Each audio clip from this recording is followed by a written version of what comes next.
네, 드디어 여름 블록버스터라고 할 만한 작품이 개봉을 했습니다. 최동원 감독의 외계인인데요. 오늘 이 시간에는 윤성은 영화평론가와 함께하겠습니다. 네, 안녕하세요.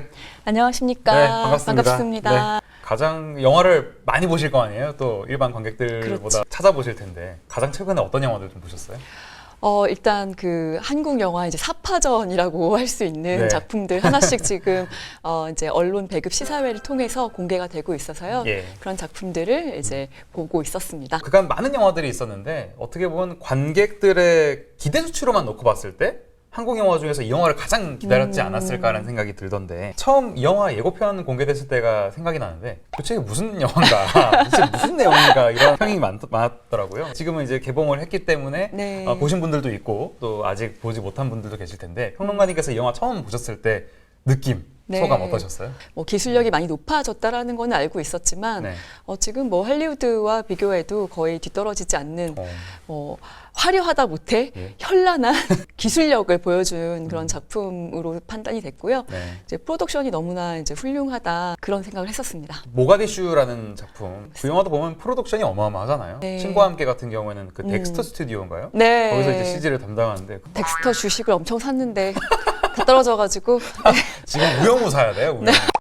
모가디슈 같은 작품은 일반 관객들이 봤을 때는 어떤 장면들에 CG가 많이 사용됐는지 모르시는 분들도 많을 것 같아요. 예. 그런데 이제 이런 본격 SF 장르의 작품들은 너무 이제 눈에 보이는 것들이 비현실적인 것들이 많고 그렇습니다. 다 뭐 이 작품도 이제 차차 소개해드리겠지만 거의 이제 도사와 신선들이 외국 같으면 이제 마법이라는 표현 쓰잖아요. 예. 이제 그런 것들을 도수를 부리는 그런 장면들이 많고 이제 외계인이 등장하다 보니까. 그 컴퓨터 그래픽이 어떻게 그 현실과 맞닥뜨려졌을 때 네. 위화감 없이 받아들여질 수 있느냐 시각적인 그 이펙트 면에 있어서 뭐 한국의 기술력을 거의 세계 정상의 수준급이라고 이제 말씀을 드릴 수 있을 것 같아요.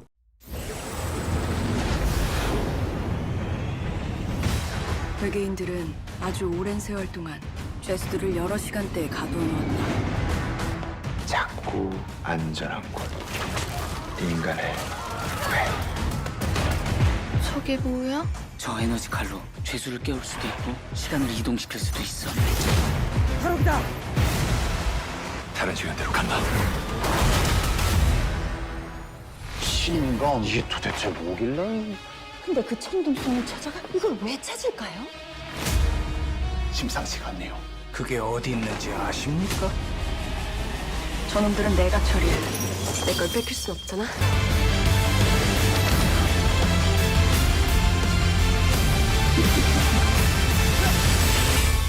지금부터 이놈은 내가 맞도록 하지. 외계인 일부잖아요. 제가. 네. 그러니까 이게 일부예요. 그러니까 어떻게 보면 줄거리를 완벽하게 요약을 한다든지 뭔가 영화를 다 알기에는 아직은 네. 이 전반부만 상영이 지금 되고 있단 말이에요. 참 이 세계관 자체가 너무나 그 넓어요. 네. 넓고 깊어서 이 편까지 다 봐야지 아마 좀 이해가 확실하게 될 것 같은데요. 네. 그 많은 캐릭터들이 어떻게 과거와 현재에서 이어지는지 이런 것들을 이제 1편에서는 조금 이제 실마리를 풀어가는 단계까지만 나온다고 보시면 됩니다. 헐리우드 영화에서나 봤을 법한 어떤 연출이라든지 뭐 스케일이라든지 이런 것도 국내 영화에서도 이제 꽤 많이 찾아볼 수 있는 면인 것 같아요. 이때까지 우리가 봐왔던 할리우드에서 봐왔던 수많은 SF 영화들이 있잖아요. 그렇죠. 특히 이제 최근에 뭐 마블 영화들은 또 어느 정도 관객을 또 확보하고 가는 그런 작품들이고 어벤져스 시리즈까지 다 이제 받고 하기 때문에 이런 세계관들을 그 뛰어넘는 상상력을 보여줘야 된다라는 그런 부담감과 압박감은 엄청났을 것 같아요. 그렇습니다.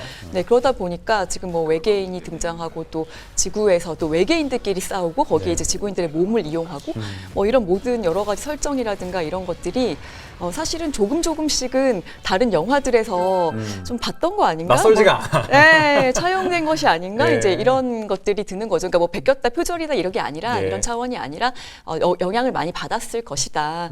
그런 부분들이 이제 보여져서 하면서 그 이 영화만의 색깔을 만들어내는 것이 얼마나 힘들었을지 좀 짐작이 가는 부분이 있고요. 그 승리호가 그 넷플릭스에 공개가 됐을 때도 네. 비슷한 느낌이었는데 네. 약간 두 분파로 나눠졌어요. 음. 하나는 야, 한국 영화에서 이런 영화 만들었으면 뭐 최고지, 네, 뭐 이 정도면 네. 뭐 준수하지 이런 사람들이 있었고 이거 다 어디서 봤던 거 아니냐 네. 이런 식으로 양분이 됐었단 말이에요. 맞습니다. 그러니까 이번 영화에서도 분명히 최동원 감독의 색채가 들어가긴 했습니다만은 그렇죠. 그래도 그럼에도 불구하고 어디서 좀 봤던 그런 차용된 부분이 네. 아닌가라는 생각하시는 분들도 계실 것 같아요. 그러니까 승리호 같은 영화는 스타워즈 완전히 그 이제 외계에서 벌어지는 일들을 중심으로 하고 이제 네. 우주선이 주로 이제 배경으로 등장을 하는 그런 작품이라면은 또 이 외계인 같은 작품은 좀 마블 영화들, 네. 어벤져스 같은 그런 느낌이 좀 강한 작품이죠. 네.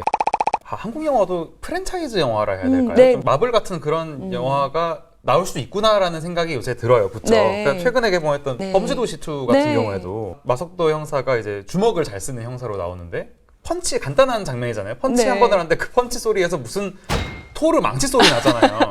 넌 뭐야? 까불인데요? 까불고 있어. 똑바로 얘기 안 하고 뒤지는 거야, 알았어? 평범한 씬인데도 그런 네. 부분들을 굉장히 그 후시 녹음을 통해서 아주 잘 구현을 했다는 생각이 들고 또 인터뷰 보면은 한 8편까지 이미 기획을 했다라는 얘기도 나오잖아요. 네. 그러니까 범죄도시 같은 경우에는 형사물과 히어로 액션을 좀 가미한 그런 영화라고 볼 수 있다면은 또 외계인도 공개가 됐을 때 아 그렇다면 약간 마블 영화와 네. 좀 우리 한국형 SF가 좀 만난 그런 느낌으로 볼 수 있다고도 하더라고요.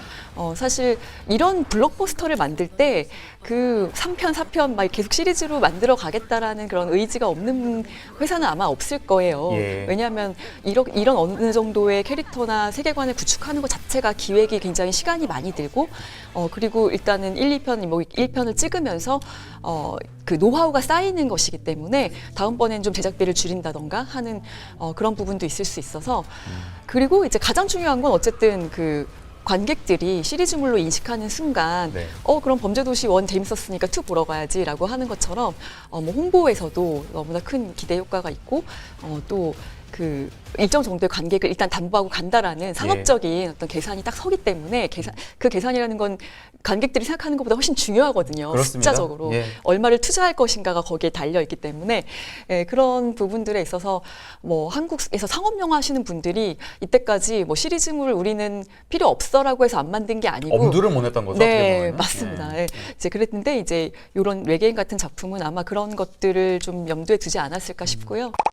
자, 이번 영화들은 뭐 배우들 라인업이 출중하잖아요. 워낙에. 네. 워낙에 최동원 감독이 이런 그 화려한 캐스팅으로 또 정평이 나 있는 감독 중에 한 명인데 영화의 마케팅 전략 중 하나인가요? 이것도 어떻게 봐야 될까요? 그럼요. 뭐 티켓 파워가 있는 중견 배우가 있다고 보기는 어려워도 예.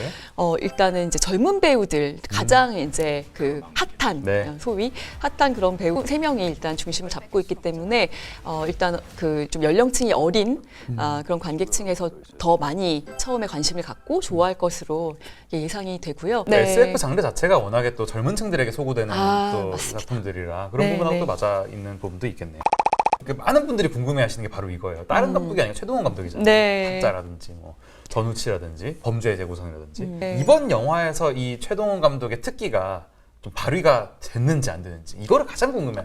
솔직히 말씀드리자면 표정이 약간 안 좋아지시네. 시원하게 한번 네, 시원하게 말씀을 드리면 네. 사실 최동원 감독의 강점은 네. 저는 K-팝무게에 있다고 봐요. 그렇습니다. 네, 그래서 범죄의 재구성이라든가 타짜 같은 성인들이 소구할 수 있는 오락 범죄 영화들 이런 것들을 잘 만들었던 감독이기 때문에 최동원 감독님 그런 말씀하셨어요. 전우치가 자기가 이때까지 만든 영화들보다 훨씬 사람들이 많이 들었는데 관객이 많이 들었음에도 제일 욕을 먹은 영화라는 거예요. 그러니까 뭔가 최동원 감독에게 기대하는 바는 성인들의 세계를 더 보여주는 그 농도 짙은 네. 그런 범죄 오락물이 아닌가라는 생각이 들어서 좀 더 이 작품은 제 생각에는 이제 글로벌하게 예. 수출을 좀 많이 고려하고 만든 그런 한국형 SF 영화가 아닌가. 상당히 현실적이네. 네네. 캐릭터가 많이 등장을 하는데 흩어졌다가 다시 뭉쳤다가 하는 어떤 그런 이합질산을 가장 잘 그리는 감독이었잖아요. 이번 영화에서도 역시 캐릭터가 많이 등장하는데 이런 네. 부분에 전 좀 어땠어요? 그 도둑들 같은 영화를 비교를 해보자면 다 중견 배우들이 그 역할들을 하고 있었고 예. 김윤석 씨를 비롯해서 뭐 전지현 씨, 김혜수 씨, 뭐 네. 이정재 씨 이런 부분들이 나름의 색깔을 가지고 그 캐릭터를 완성을 시켰기 때문에 설득력이 있었고 그리고 다 나름의 카리스마를 보여줬다고 예. 봅니다. 그러니까 최동훈 감독의 영화 중에 성공한 작품들은 다 그런 것들이 있었어요. 근데 이번에 이제 외계인 같은 경우는 지금 젊은 배우들이 이거는 뭐 연기 문제가 아니라요. 이 영화를 이제 이끌어가는 그런 어떤 중심 캐릭터로서 좀 이 색깔들이 조금씩은 약하다라는 생각이 들었고요. 네. 네, 그리고 일단 지금 이제 파트 1까지잖아요. 그러다 보니까 일단 이야기가 다 완성되지 않은 상황에서 보면 약간 좀 누구를 따라가야 될지 이건 되게 중요한 부분이에요. 그렇죠. 영화에서 사실. 굉장히 중요한 네, 부분이죠. 서사에서 가장 중요한 부분인데 누구에게 감정을 이입해서 그 영웅이 그러니까 그 말하자면 주인공이 이 어떤 목표를 향해 가고 있고 그 목표를 성취하기 위해서 어떤 고난을 겪는가 이걸 갖다가 따라가야 되는데 이제 캐릭터들이 너무 많이 등장하고 고려 시대와 이제 현재 시대를 관객들의 머릿속에서 일단 정리를 하면서 막 가야 되니까 조금은 그 부분에 있어서 1편이 좀 아쉽지 않나. 2편이 더 훨씬 재밌다라는 제가 정보를 들었거든요. 그럼 2편만 만들면 되잖아요. 네, 어쨌든 그 최동훈 감독 특유의 그 인물보다는 좀 어떤 스토리가 조금 더 중요시 됐던 그런 1편이었다고 볼 수 있겠네요. 그러면. 근데 스토리도 너무 많은 요소를 집어넣다 보니까 이게 하나의 장벽으로 받아들여질 수 있을 것 같습니다. 이 영화의 강점은 사실 끊임없이 나오는 액션씬인 것 같아요. 저는. 그렇습니다. 네, 네. 생각보다 제가 기대했던 것보다 액션씬이 정말 많이 나오더라고요. 네. 많은 비중을 차지하고 저 액션을 찍기 위해서 액션의 디자인이라고 할까요? 그 합을 맞추고 저런 아이디어 하나하나를 내기 위한 그 과정이 이 영화를 완성시키기 위한 대부분의 어떤 시간이 아니었을까라는 생각을 해봤어요. 그렇죠. 제가 듣기로 한국 영화 중에서 가장 많은 그 촬영 기간이라 해야 될까요? 제작 기간이 들었다는 얘기도 들리고 네. 하는 거 보면은 선택과 집중을 제대로 한 네, 그런 영화가 아닐까라는 맞습니다. 생각도 드네요. 최동훈 감독의 전작들을 보면은 캐릭터 이름을 까먹질 않는 거예요. 네, 이제 네. 뽀빠이, 예니콜, 뭐 아귀, 고니 이런 것들은 한 번 들으면은 절대 잊어버릴 수가 없는 이름이잖아요. 이번 영화에서 김태리 씨가 나오는데 천둥을 쏘는 여자라고 네. 나온단 말이에요. 그래서 네, 저는 네. 이거를 생각을 해보면은 극 중에 묘사된 이제 김태리 씨가 고려 말인데도 불구하고 무기가 권총이잖아요. 네. 근데 권총은 그 당시 없었을 거 아니에요. 그쵸. 그러니까 그 당시 사람들이 총을 쏘는 소리를 들으면은 그 총소리가 마치 천둥 소리 같이 들렸을 것이고 그래서 이런 별칭이 생겼을 것이 아닌가라는 짐작을 하게 되고 네, 맞습니다. 그리고 또 네. 뭐 캐릭터 중에 고양이들인가요? 이게 네. 우왕, 좌왕 이런 캐릭터도 정말 막 지을 수 있는 이름인데도 이런 캐릭터를 굉장히 잘 살리는 것이 또 최동훈 감독의 특기일 것 같기도 해요. 이 작품에서도 사실 그 영화에서 몰입하게 해주는 캐릭터들은 이 중견 배우들인 것 같아요. 그렇군요. 네, 그래서 이 염정아 씨랑 네. 조우진 씨가 같이 이렇게 뭐 전혀 부부는 아니지만 같이 다니는 남녀 신선으로 나옵니다. 예. 두 분이 나올 때마다 확 이렇게 빨려 들어가는 네. 그런 느낌이 확실히 있어요. 그렇습니다. 언론 배급 시사회에서도 다른 부분의 유머 코드들보다는 네. 이제 이 신선들이 나오는 장면에서 이제 조금 웃음이 많이 터졌거든요. 예. 네, 아마 일반 관객들도 마찬가지일 거라고 봅니다. 아유 뭐 두 신선으로 스피노프가 하나 나와야 될 것 같은. 그러니까요. 네, 사실 그 말씀 드리고 싶었는데, 정말요? 그러니까 어벤져스가 잘 될 수 있었던 거는 한 캐릭터마다의 시리즈가 있어 왔기 때문에 그걸 다 합쳐가지고 이 히어로들이 나왔을 때의 그렇네요. 그 시너지 효과가 있는 거잖아요. 사실은 저는 이 한 캐릭터를 먼저 가져가야지 그거 갖다가 다 이렇게 모아놨을 때 사람들이 이제 이 영화가 얼마나 의미가 있고 가치가 있는 영화인지를 알 수 있었을 것 같은데. 맞는 말씀인 것 같은 게 네. 지금 이 영화를 딱 봤을 때 네. 한마디로 정이 가는 캐릭터가 없는 거예요. 아직까지는. 아직까지 마음을. 맞습니다.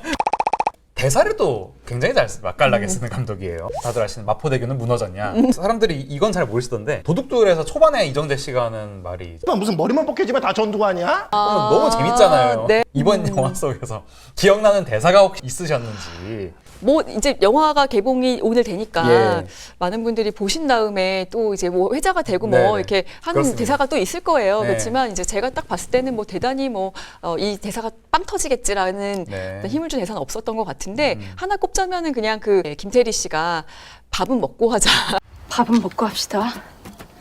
시간은 기니까. 현대에서 이렇게 넘어간 그런 캐릭터다 보니까 뭐 시계 차고 총 쏘는 거거든요. 네. 네, 그렇기 때문에 그 이제 시간이 많다라고 하는 게 이제 이게 하나의 어떤 평행 우주, 평행된 어떤 시간의 의미를 또 내포하고 있는 그런 대사인 것 같아요. 예, 밥 관련된 대사는 정말 한국 영화를 관통하는 대사네요, 그죠? 너무 앞서 나갔다 한마디로 시대를 잘못 만났다 이런 평들도 있단 말이에요. 이 한국 관객들이 좀 어떻게 이걸 받아들일 것 같으세요, 영화를? 시대를 앞서갔죠. 방금 말씀드렸던 그 부분이에요. 그러니까 예. 캐릭터 구축이 먼저 됐었어야 되지 않나. 그런 다음에 이제 이렇게 액션을 위주로 한 이런 작품이 나왔었어야지 조금 더 설득력이 있지 않았을까. 그러니까 드라마 서사가 일단 잘 와닿지 않는 상황에서 네. 모든 것들이 다 총출동한 영화가 딱 나와버리니까 거기서 약간 전략적으로 우리가 이렇게 마음이 좀 급하지 않았나라는 생각을 해봤어요.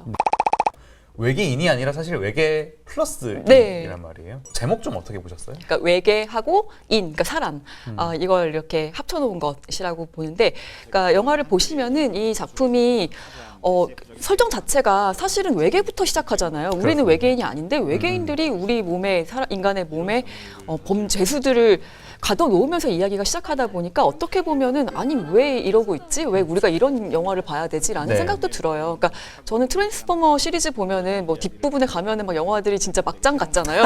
왜 막 지구에서 자기네들끼리 싸우고 뭐 자기네들이 뭐 지구를 구하겠다고 이러는데 네. 참 같지 않다. 약간 이런 생각 드는데 어떻게 보면은 이 설정도 조금 비슷하거든요. 네. 그러니까 트랜스포머랑 비슷해.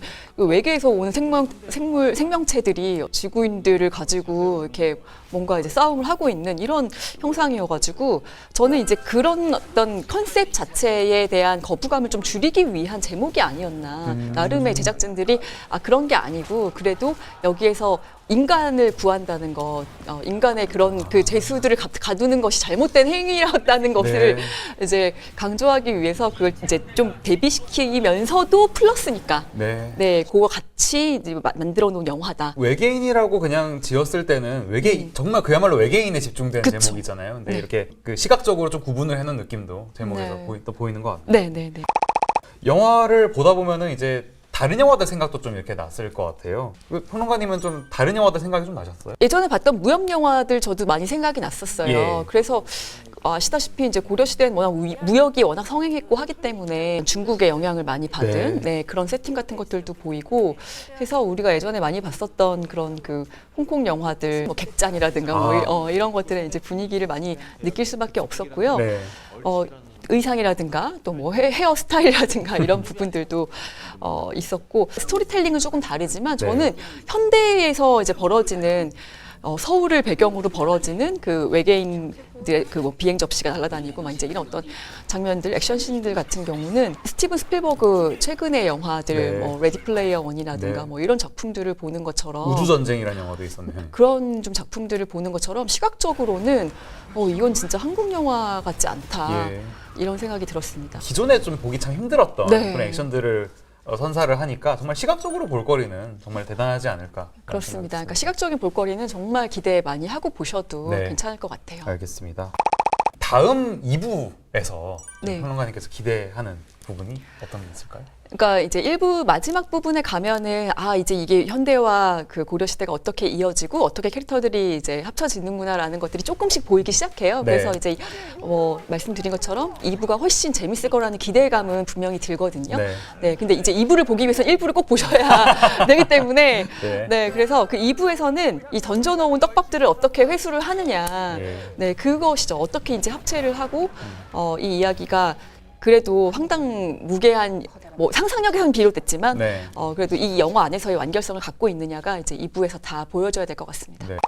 마지막으로요. 네. 평론가님 한 줄 평 한번 들어보고 싶은데요. 한국 SF 영화의 상상력, 이것이 시작이기를. 이제 출발이니까 조금은 아쉬운 점이 있어도 더 나아질 거라는 기대감을 까는 거였군요. 가졌습니다.